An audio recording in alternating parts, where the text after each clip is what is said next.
What is the best defense against liberalism? Is it conservatives? Is it Republicans? Is it the right in general? Well, as it turns out, the best defense against liberalism is liberalism itself. Let me explain. Twitter has made it against the rules to use people's images in a way that is derogatory, or perhaps they're being bullied.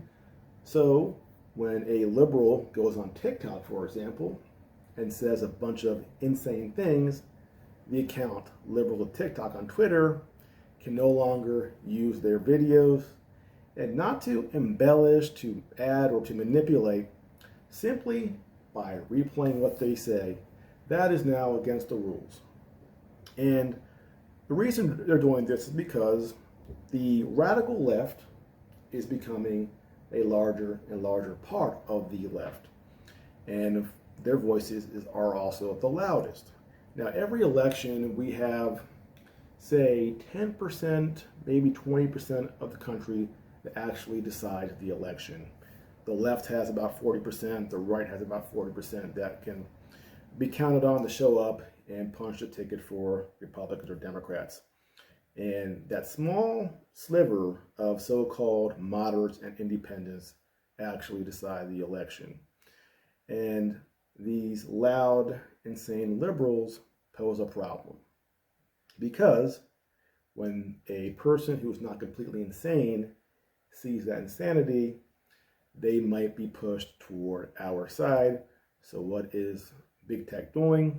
They're going to try to limit the exposure that some of these radical nut jobs have, who are posting videos on Twitter and Facebook and on TikTok that shows just how crazy the left is becoming.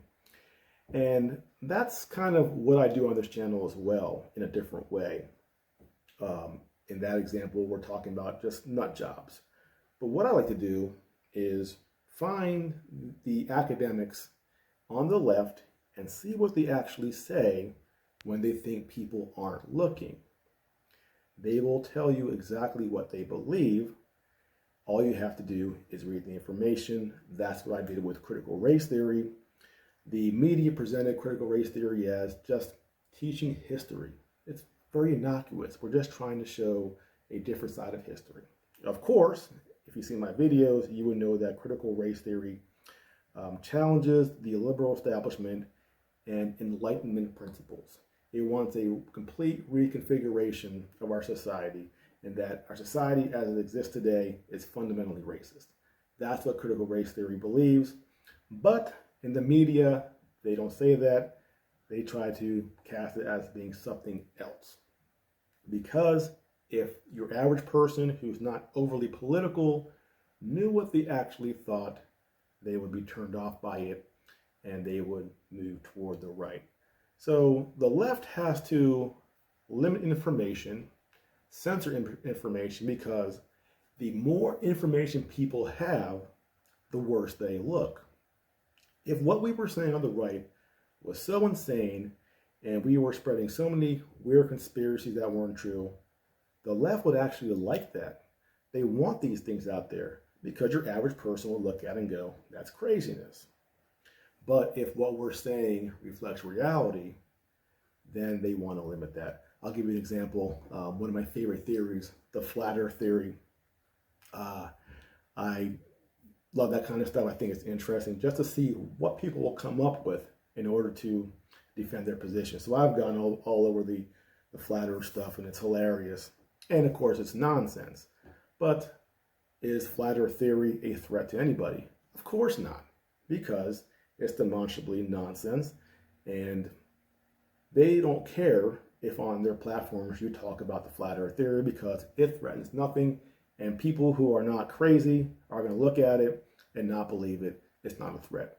What is a threat is things that are actually real that expose the left. And that is what the left is working double time right now to contain, to keep away from people in the middle who might be influenced and see some of the craziness and decide, you know what, maybe I'm going to vote Republican. So that's what's happening. And our job, unfortunately, well, not unfortunately, but we have to expose it, talk about it, and create content. If we can't use their images or use their videos to show just how wacky they are, we have to create our own content and explain it. And that's what I'm doing here. So if you're new to this channel, like, subscribe, share with friends.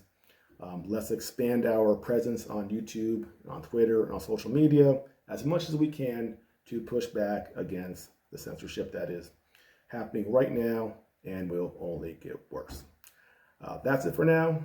I'll see you next time.